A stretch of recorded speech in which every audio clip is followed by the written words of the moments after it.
샬롬. 오늘도 하나님의 말씀으로 하루를 시작하신 여러분들에게 하나님의 은혜와 평강이 충만하게 넘치시기를 간절히 축복합니다.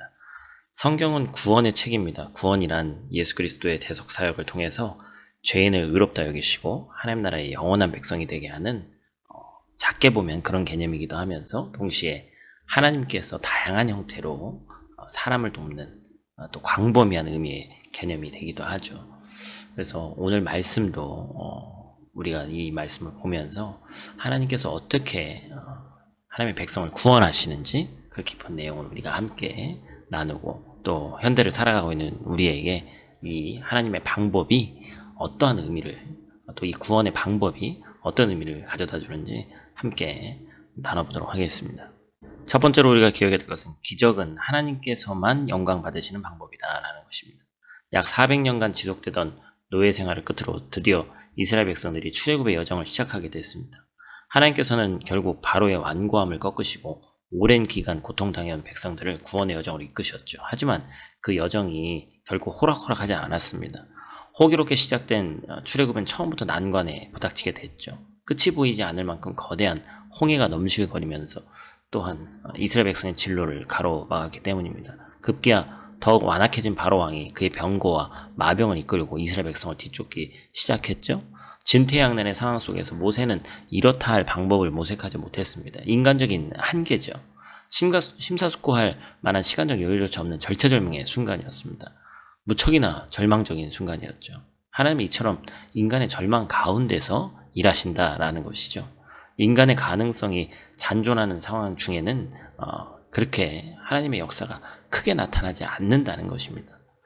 하나님께서는 절망 중에 있던 모세를 일으켜 세우시고 그를 홍해 앞으로 인도하셨습니다.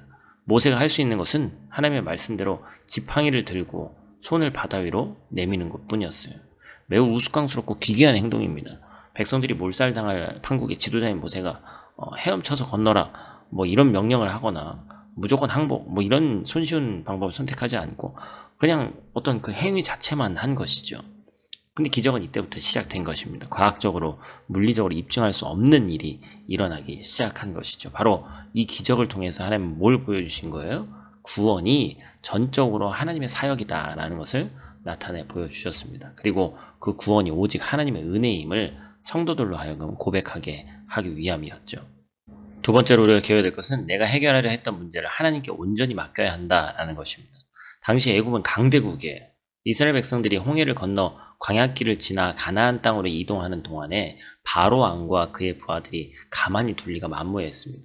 기적적으로 홍해를 건넜다 하더라도 바로와 그의 군사들이 홍해길이 아닌 왕의 대로를 통해 진격해서 늦은 속도로 이동 중인 이스라엘 백성들을 기동력으로 금세 따라잡을 수 있었죠. 즉 바로의 군대를 해결하지 못하면 출애굽의 여정은 언제 또 공격당할지 모르는 것이었습니다. 사실 이스라엘 백성들은 광야에서도 몇 번의 전쟁을 치렀죠. 이 광야에 이 만난 가나안 족속의 이 사람들은 사실 해볼 만한 수준의 상대였습니다. 하지만 애굽 군대의 규모와 군사력은 이게 해결이 안 되는 거죠. 하나님께서 이 상황을 모두 파악하고 계셨습니다. 애국 군대를 해결해야만 출애굽 여정이 안전하다는 것을 알고 계셨죠.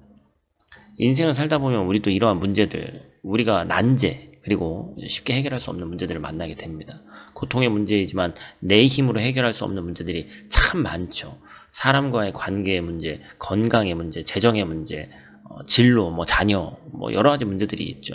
고통스럽지만 해결할 수 없는 문제들이 너나 할 것 없이 존재합니다.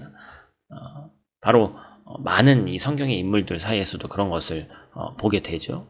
인생의 모든 문제를 내 스스로 해결할 수 있다는 교만과 망상을 하나님 앞에 철저하게 내려놔야 됩니다. 물론 나의 열심과 노력으로 자기 절제와 수용의 방법으로 해결돼야 하는 문제도 있지만 오직 하나님만이 해결하실 수 있는 고통의 문제가 분명히 존재한단 말이에요.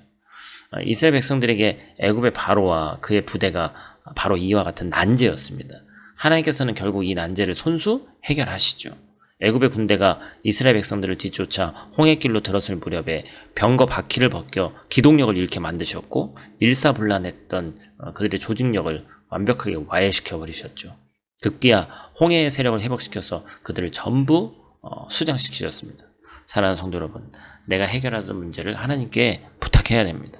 내가 해결하려고 하다가 오히려 더 큰 수렁에 빠지거나 더 가중된 고통의 굴레에 갇혀버리게 될 수도 있다는 것이죠. 시편 37편 5절 말씀처럼 내 길을 여호와께 맡기라. 그를 의지하면 그가 이루시고, 이 말씀을 꼭 기억하시기 바랍니다. 모든 성도가 이러한 고백처럼 인생의 난제를 하나님께 맡김으로 후유증이나 부작용 없이 해결되는 여호와 하나님의 능력을 경험하시기를 소망합니다. 기도하겠습니다. 하나님, 하나님의 사람을 사용하셔서 기적적인 방법으로 출애굽이라는 구원의 역사를 성취하신 것을 우리가 보게 됩니다. 사람의 방법이 아닌 하나님의 방법을 통해 하나님이 일하셨음을 만방에 보이시고 그 모든 것이 하나님의 은혜임을 알게 하시니 감사를 드립니다. 우리의 모든 고통의 문제 또한 하나님께 온전히 맡길 때에 내가 아닌 오직 하나님만이 해결하실 수 있다는 것을 기억하게 하시고 우리의 모든 문제를 문제 해결자 되시는 하나님께 맡길 수 있는 믿음을 우리에게 더하여 주시옵소서. 모든 성도가 오늘 하루 나의 구원이 오직 하나님의 은혜에 있음을 다시 한번 고백하기를 원합니다. 우리의 연약함을 아시는 아버지 하나님, 우리를 붙들어 주시옵소서. 오늘 하루도 눈동자와 같이 지키시길 원하며 우리의 구원자 되신 예수님 귀하신 이름으로 기도드립니다. 아멘.